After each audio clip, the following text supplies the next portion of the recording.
Hello students, welcome back. In this video, we're going to dive right into our arena survival game, Crossfire. We're going to focus on two primary things here in this video. The first being our gameplay world. What's the aesthetic of the game that we're trying to set up? What mood do we want to convey to our human player that is playing the game? And secondly, we'll create a player object that lives inside of that world. What is that player going to be able to do, and how are we going to control it as it navigates the world that we just created? So let's head to the computer screen and let's dive right into this lesson. So the first thing that we'll do here is I'm going to go to vscode.dev. If you want to use the web-based IDE, no software installed needed. Perfect. If you want to install some software, you can download Visual Studio Code and run this directly on your machine. Either is fine. But from here, I am going to open up a folder. In our last video, we had downloaded to our desktop the Crossfire game folder from my GitHub account. So I'm going to select that folder and open it up in its entirety. And now I have access to all of the lessons that we are going to do together. We'll make sure we are in lesson 1. We have the final version of this in case you have to reference any of the completed code, but we're going to work directly out of the starter lesson. Perfect. One of the other things that we're going to do is we are going to minimize this browser tab and we are going to go to that folder directly.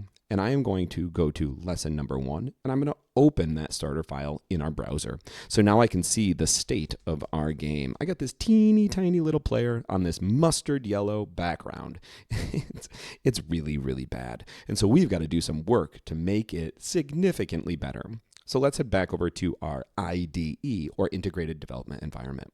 The first thing we're going to do, though, is let's just kind of look at the structure of the program that we have in front of us. Line number 1, it says doctype HTML. We are working in an HTML file, or hypertext markup language file. This is the language of the internet. And what we're doing is we're building web-based games that run on the internet. So they are going to live inside of an HTML file. Now, we don't need to know much about HTML, but just know it's made up of a sequence of tags.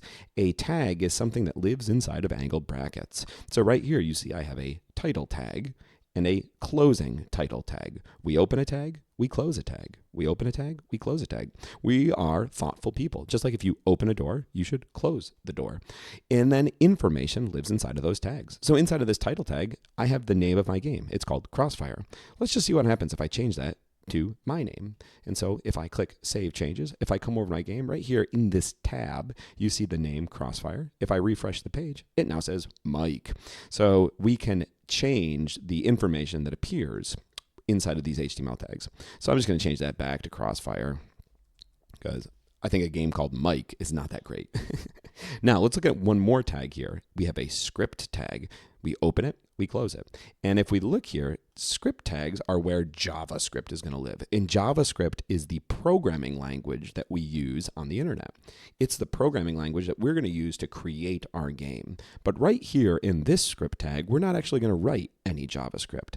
Instead, we are bringing in what's known as a library of pre-written JavaScript that we can use in our own programs. And the name of our library, if we look right here, is called the P5 library.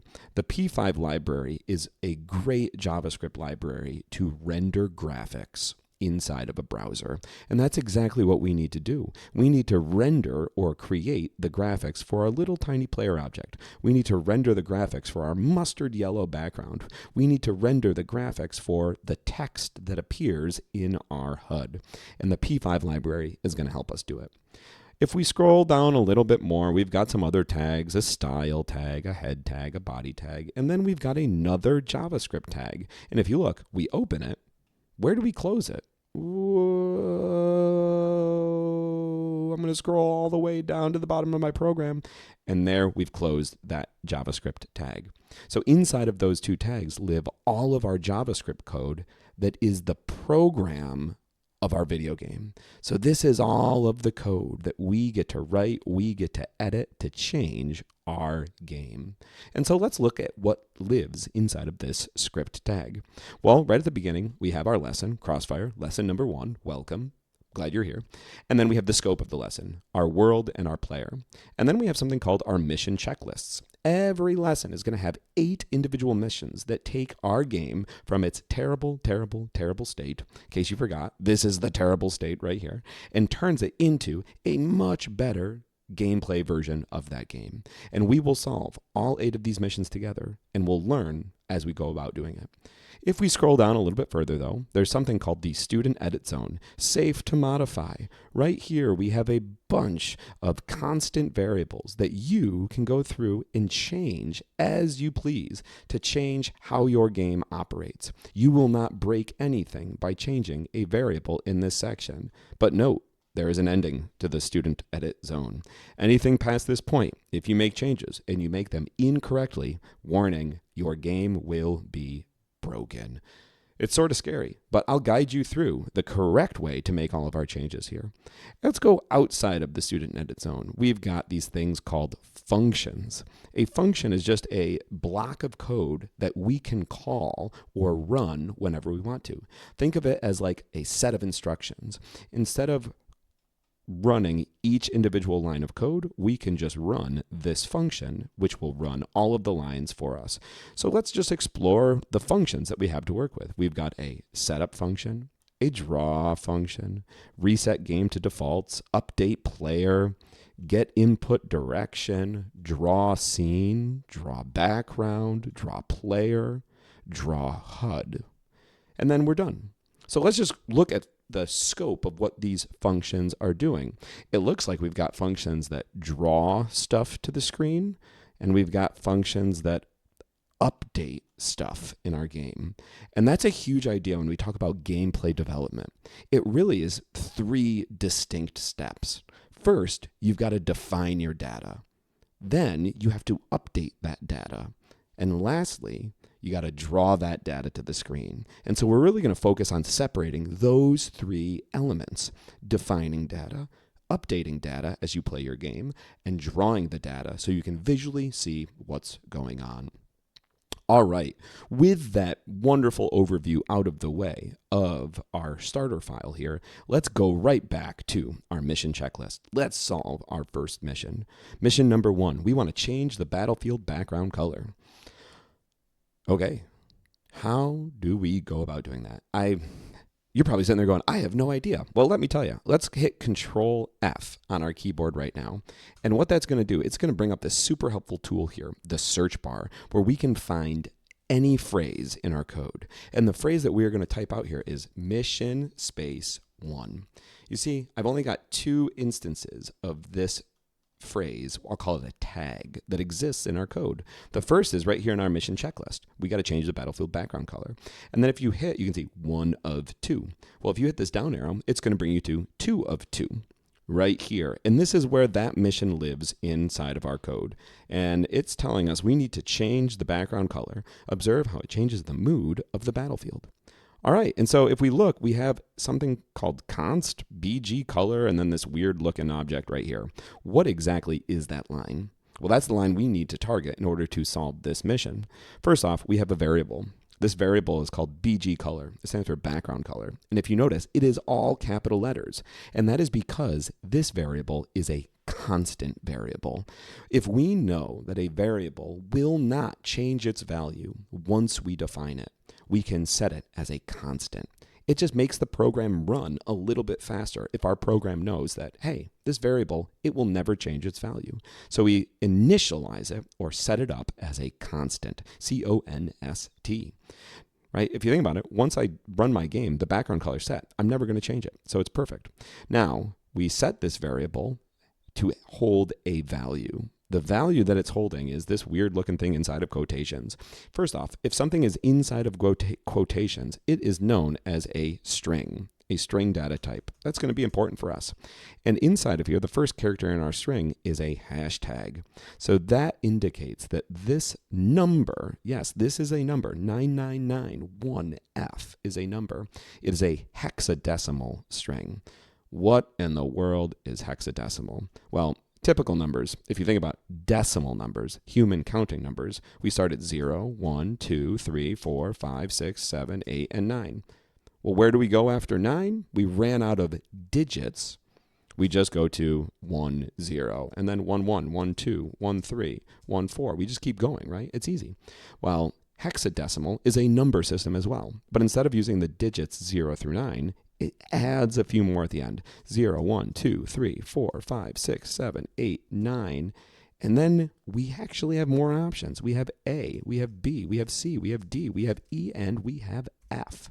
So if you think about it, A is the 10th digit of the hexadecimal number system. A is 10, B is 11, C is 12, D is 13, E is 14, and F is 15. So then what is 16? We've run out of digits.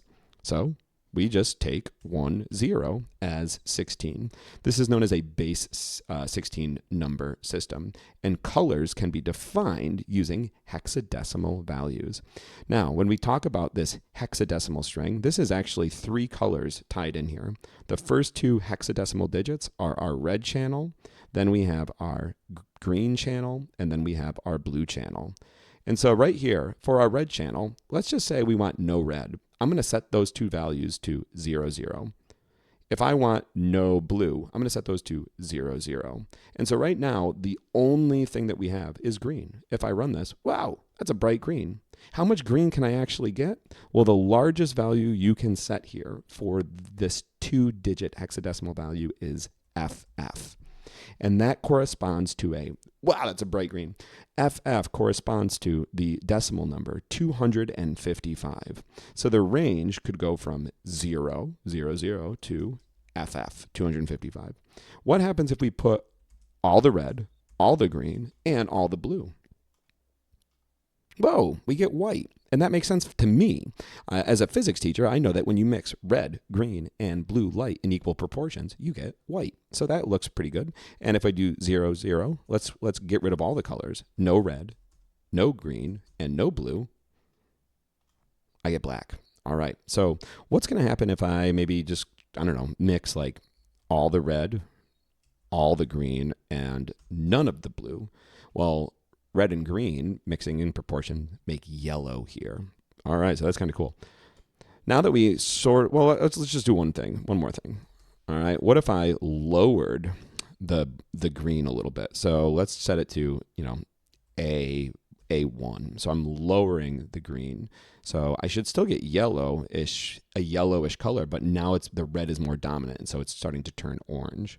So what color do we actually want? Well, I want something that's not going to be bright and super in your face like that.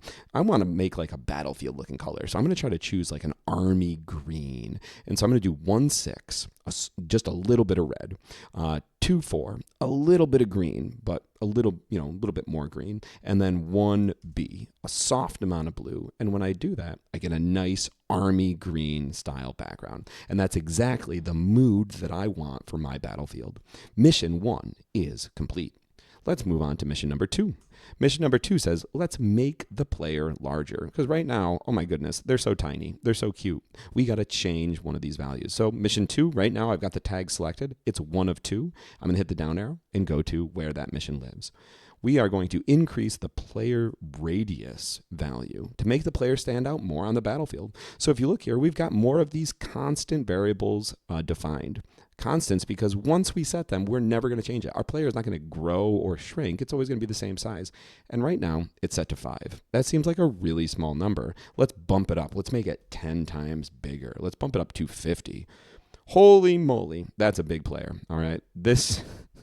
If we are trying to survive on a battlefield, we are just going to get hit by everything. We're way too big. But it's a good point for us to discuss what exactly is a radius. Well, right here is the center of my circle. The radius is the distance from the center of the circle to the edge of that circle. And we're going to use that radius to define the player's size. Later on, we'll talk about something known as the diameter, which is the distance from one edge all the way to the other. And so the diameter is twice that radius. I do not like that size of 50. Let's change it. I'm going to find a happy medium. I'm going to do 18. And so now if I refresh the page, that looks like a good size for my player. Hey, while we're here, let's just mess around with a couple other constant variables that we have. We have the player's speed. It's currently set to 5. Let's see what happens if I set that to 50.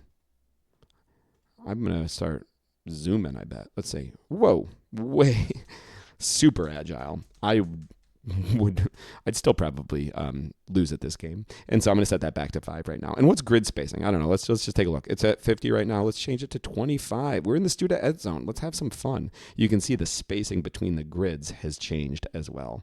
But for my aesthetic, I like 50. I'm going to hit Control Z to undo that. One last thing. If you're in here and you're working in the web ID, if you make a change, you see how I haven't clicked off that change? Even if I refresh, I don't think the change, sometimes the change doesn't register. So you want to make sure that when you make a change, you click off of it before you reload the page. So let's set our speed back to 5. And I believe mission 2 is done. We have successfully increased the player's radius. So mission number 3. Mission number 3, we are automatically brought to 2 of 2. But let's just go up to our mission checklist. We want to change the player's core color. All right, so it says, change the player's visual identity. Change the player's core color. Give the player a new visual identity. So right now, our player is like green, soft green, on a green background.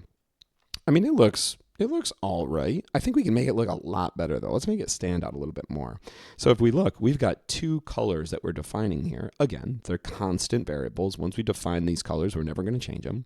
We've got the player's body color and the player's core color. I don't know about you, but right now I just see one color, blue. It's that green. So let's see if we can make some changes here.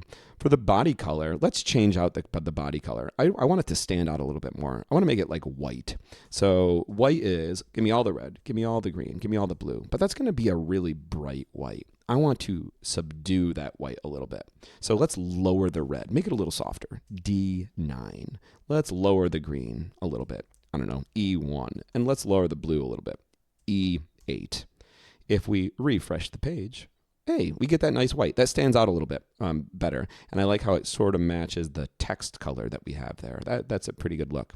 But if I look, my core color, I don't see any core. I mean, right now, if we think about this, what should this be? Well, it should primarily be like no red, some green, and a little bit of blue. It should be like a teal. I see nothing. Let's just change this color. I know I want something in there, and it's going to be red is what I want. So I'm going to set FF, give me all the red, and then give me a little green, 3B, and a little blue, 3B. But even if I save this, we're not seeing anything. So something's wrong here. We are setting the data, right? We're setting the data. But we said at the beginning of this video that any good video game is about 3 different systems: setting data, updating data, and drawing data. I believe we are setting the data, but I do not think we are drawing the data. So we're seeing no visual representation of this. So that means we have to go to mission number 4. Mission number 4, if we search for it, puts us inside of the draw player function. Before we get to this, let's just go back to the top of our code, zoop, and let's discuss the beauty of this P5 library that we're importing and using here in our program. So if I scroll down a little bit, we've got this student edit zone where we can define data and safely edit it. And then we've got some functions. The P5 library gives us some default functions to help us with our gameplay. The first is the setup function. The setup function gets called once every time our game loads. So when I refresh the page, this function automatically gets called. I'm creating a canvas. That's what we see right here. I'm setting my text font so you can see the font is set. And then I'm resetting my game to its default values. So this runs once. But then we have this other function called the draw function. This is confusing because the draw function isn't the thing that's necessarily drawing all of our graphics to the screen. Think of this as like your main game loop. This is a function that gets called every single frame of your game. So every single frame, whatever we put inside of here, inside of the P5's default draw function, is going to get called. And in here, we're updating a player, and we're drawing our scene. So these are things that are going to happen every single iteration or every single time our game loops, every frame. So let's just scroll down now that we understand those default P5 library functions.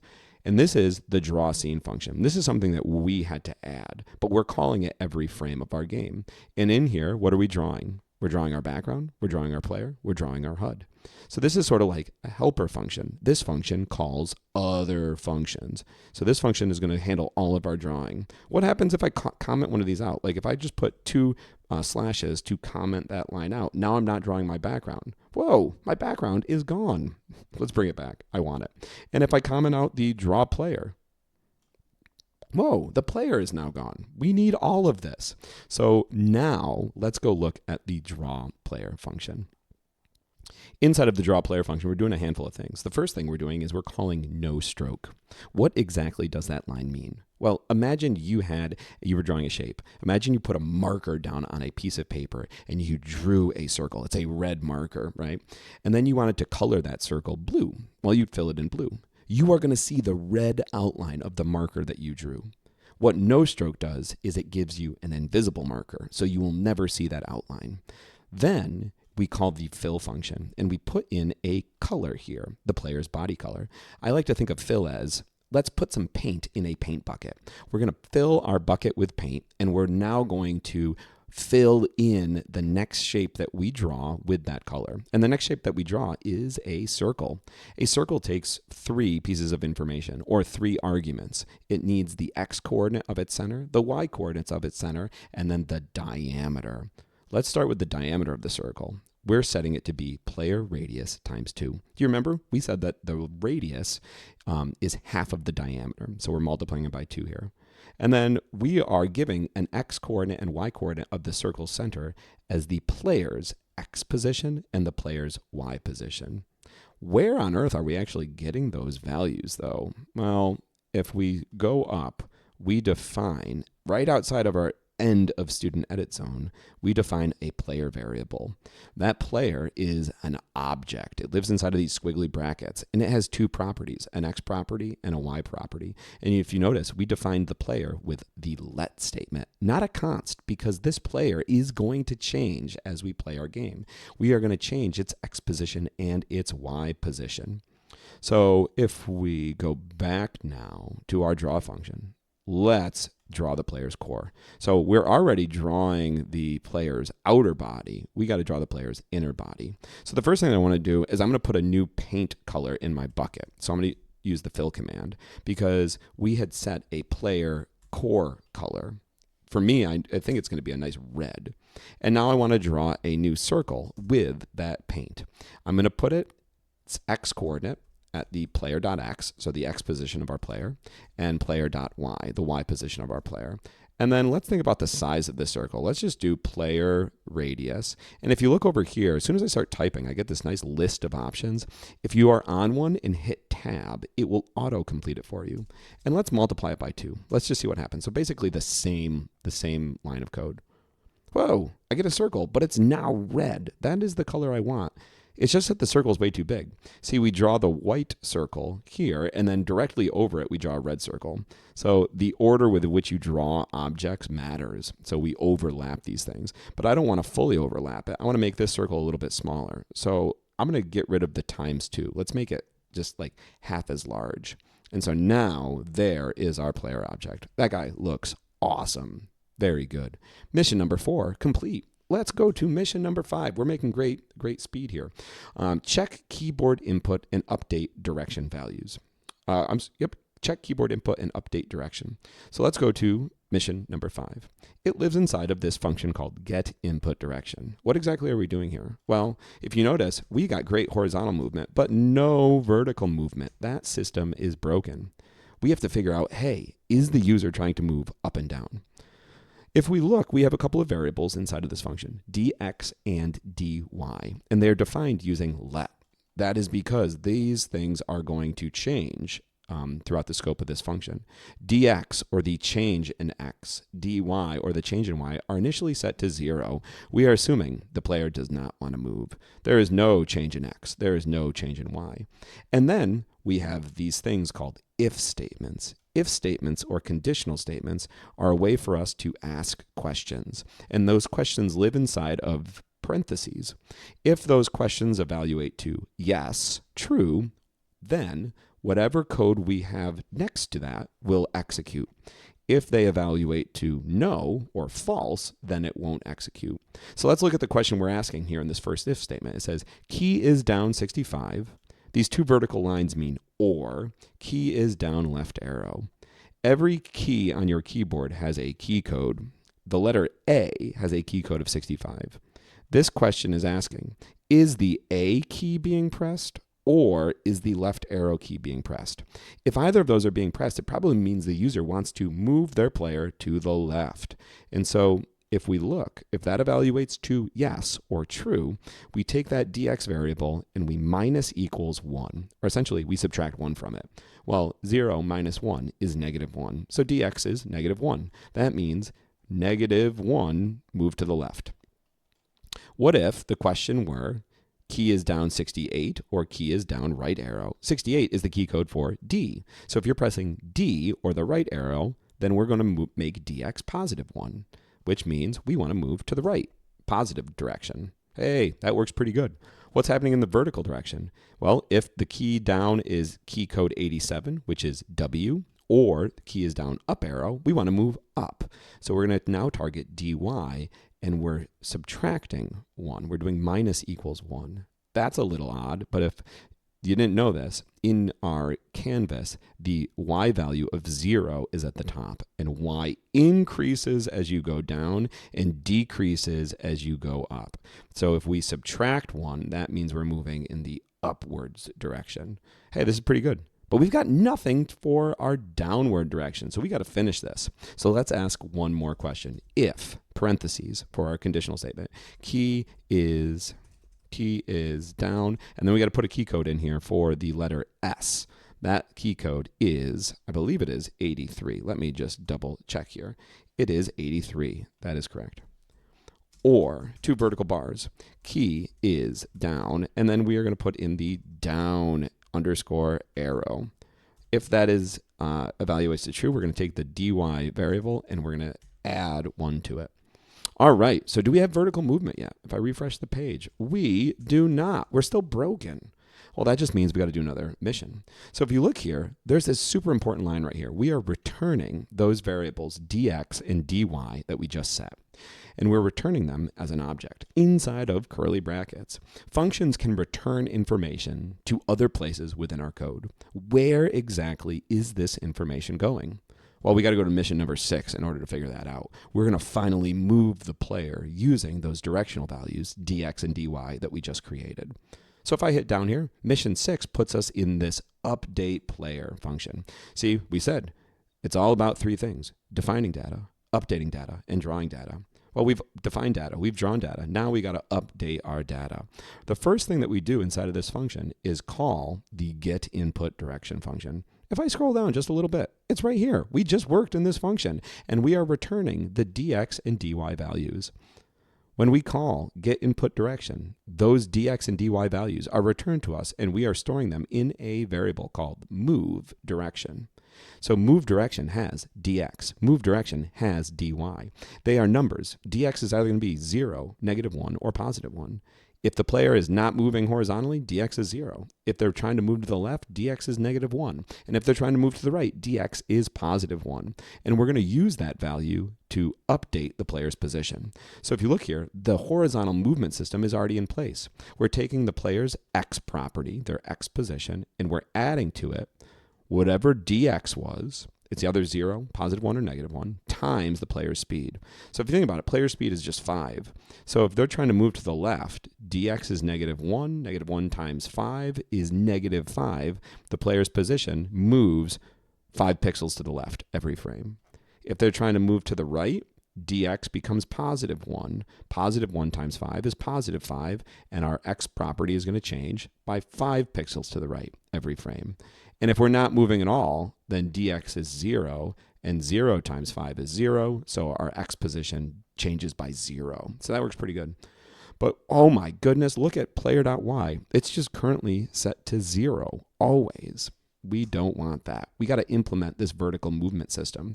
So I'm going to mimic. We're going to take moveDirection, that variable that we have here, from our return values from the getInputDirection, and it now has that dy value stored in it. 0, +1 or -1, depending on how we want to move. And we're going to multiply by our player's speed. Doing this, we should now have vertical movement. Way. Very good. We can move up and down. And whoa, we can disappear and go completely off the screen. Not ideal. Not what we want.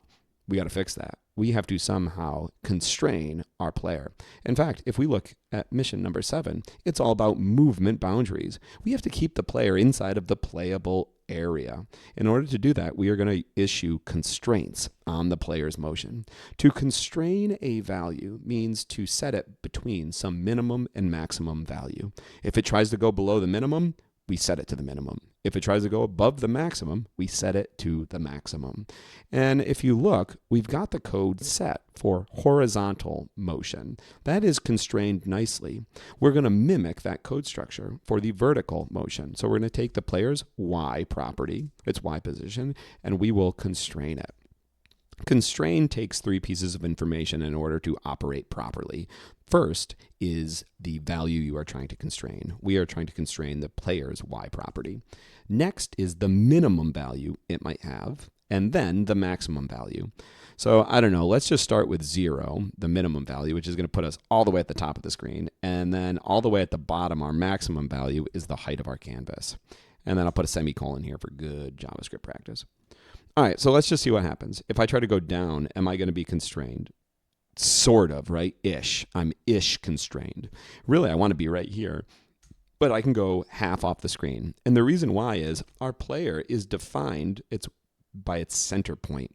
So we're constraining its center point to the bottom of the screen. I don't want to do that. I want to shift it back up by a certain amount by the radius of the circle. So I have to make sure that when I constrain it here, this height, I'm shifting it back up by the radius. To shift up, we are going to subtract because we're going up towards 0, and I'm going to shift by the player's radius, hitting tab right here. If you look, we did something, it's very similar to what's written here in the X direction, right? In the width, we're going all the way to the width of the canvas, and then we're subtracting the radius. So now we should be constrained nicely here on the bottom. Boom, perfect. We probably got to do something similar up here on the top, right? Yeah, look at that. We gotta now shift down by the player's radius. So let's shift down by the player's radius. So 0, I don't know, what's plus player radius. That's going to do something. I don't know if it's going to do something right. Let's just take a look. Hey, okay, so we're constrained nicely there. But there's one problem. We are in the HUD. We don't want to play up here. We actually want to be down here, right? That's where we want to stop. So 0 is not our starting point. We actually have to change this to HUD height. That is a variable that defines how big our HUD is. And with that, we now have full constrained movement. Awesome. Perfect. We are almost done here. This looks so much better than what we started with. I can't believe it. Last mission, mission number 8. Mission number 8 is all about our HUD's identity. We got to change the game title text because right now it says game name.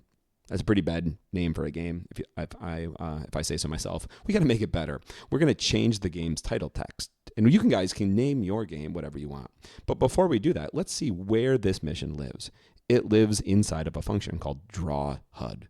Remember, we've got to draw information to the screen. We've got this nice function called draw scene, which is calling draw background, draw player, and draw HUD. It's taking care of drawing all of our data to the screen every frame of the game. We drew our background, we drew our player, now we're drawing our HUD. What are we doing in here? Well, we're calling no stroke. Remember, that says give me a marker that is invisible so you'll never see the outline that I'm about to, of the shape I'm about to draw. We're putting paint in a paint bucket, the HUD background color, and then we're drawing a rectangle. That rectangle is right here. It is our HUD. Then we're putting a different paint in our paint bucket, the text color, and we're aligning the text. We're saying, hey, the text that we're about to create, put it in its space. Horizontally, we'll align it to the left. Vertically, we'll align it to the center. And then we're setting the text size. The text that we're about to make, let's make it 18, a size of 18. You change that, the text size changes. Whoa, way too big. Way too big. Let's set it back to 18. And now that we've set all of those things, we can actually call the text function to create the text. This has 3 it takes three arguments or pieces of information. The text that you want to appear inside quotations, that's a string. It's called a string. And then the X position and the Y position. So let's change the X position and the Y position. If I do that, the X position gets shifted in.